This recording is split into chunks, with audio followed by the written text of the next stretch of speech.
मैं सलमान के घर शादी के बाद गई थी पहली बार आकाश के साथ, एंड ऐसे ही उसने घर अभी नया नया बनाया था, तो ऐसे वो व्हाट अ कूल चेयर। जैसे डिनर खत्म हुआ खुद उठा के गाड़ी में मेरे पीछे पीछे आया। मैंने बोला what are you doing? He said no no take it home. I said you crazy, I was just saying it's a nice chair, I don't want it. नहीं, खुद उठाया, and it's really heavy that chair, 50 kilo की तो होगी। उठा के मेरी गाड़ी के बूट में दिया कि you take this home. Beautiful. I think Yes. this is the very special gift, and like when Salman Khan gives, तो और special. Yeah, he's a really large-hearted हाँ. person. मैं तो उसका इतना शोज के टाइम पे भी मुझे याद है एक बहुत फनी इंसिडेंट हुआ। We were in a cold place, it was Shahrukh and Salman and I was compering that whole world tour.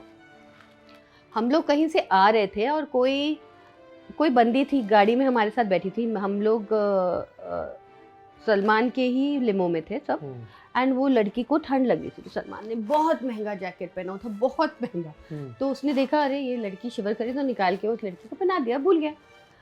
हाँ, हम अपनी बातें कर रहे, होटल पहुँचे। उसके बाद थोड़ी देर के बाद हम लोग सब खाना वाना खा रहे, बोले मेरे जैकेट, लड़की गायब, जैकेट गायब।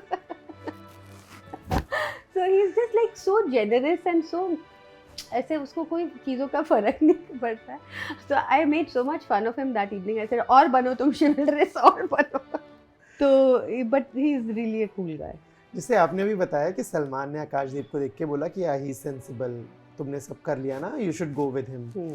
आपने कभी सलमान को कोई ऐसा सजेस्ट किया कि I think you should go with her? No. नहीं? No. I thought at the time when I was working with him, I knew whoever he would be dating at that point of time, and I would always think that it's going to be she's the one. But I never actually said कि शादी कर ले। I don't know why exactly. Why didn't I ever say that to him? I don't know. अभी सोचती हूँ उसके बारे में। खुद को गूगल करते हो? Not really. आखिरी बार खुद के बारे में कुछ ऐसा पढ़ा था जो पढ़ के लगा क्या फर्जी चीजें लगा रहे हो? रूमर्स उस टाइम पे बहुत उड़ते थे जब when I was like a heroine.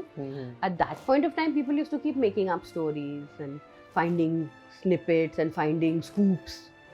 उस टाइम पे बहुत सारी चीजें छपती थी, अब नहीं। और कभी लड़ाई हुई है किसी से? हाँ, अच्छी खासी बुलंद आवाज पे सेट के बीच में लड़ाई हुई है एक। बताओगे, वाकया बता सकते हो बिना नाम लिए? मेरी सेकेंड या थर्ड शिफ्ट थी, मैं काफ़ी थकी हुई थी, और उस टाइम पे वैन्स वगैरह नहीं होती थी हमारे लिए। अभी तो एक्टर्स अच्छे खासे बिगाड़े हुए होते हैं। उस टाइम हम गाड़ी में ही सोते थे, लेटते थे, मेकअप करते थे, व्हाटएवर। मैं गाड़ी में लेट के अपना डायलॉग पढ़ के सेट पे आई, एंड मेरे कोस्टार ने मुझे बोला कुछ कि ऐसे नहीं, ऐसे बोला, आई सेड आप अपना काम करो, मुझे अपना काम फीमेल या male? Male. Okay. I said आप अपना काम करो, I know what to do, like I just said it very casually. उस बंदे को वो बात ऐसी ट्रिगर हो गई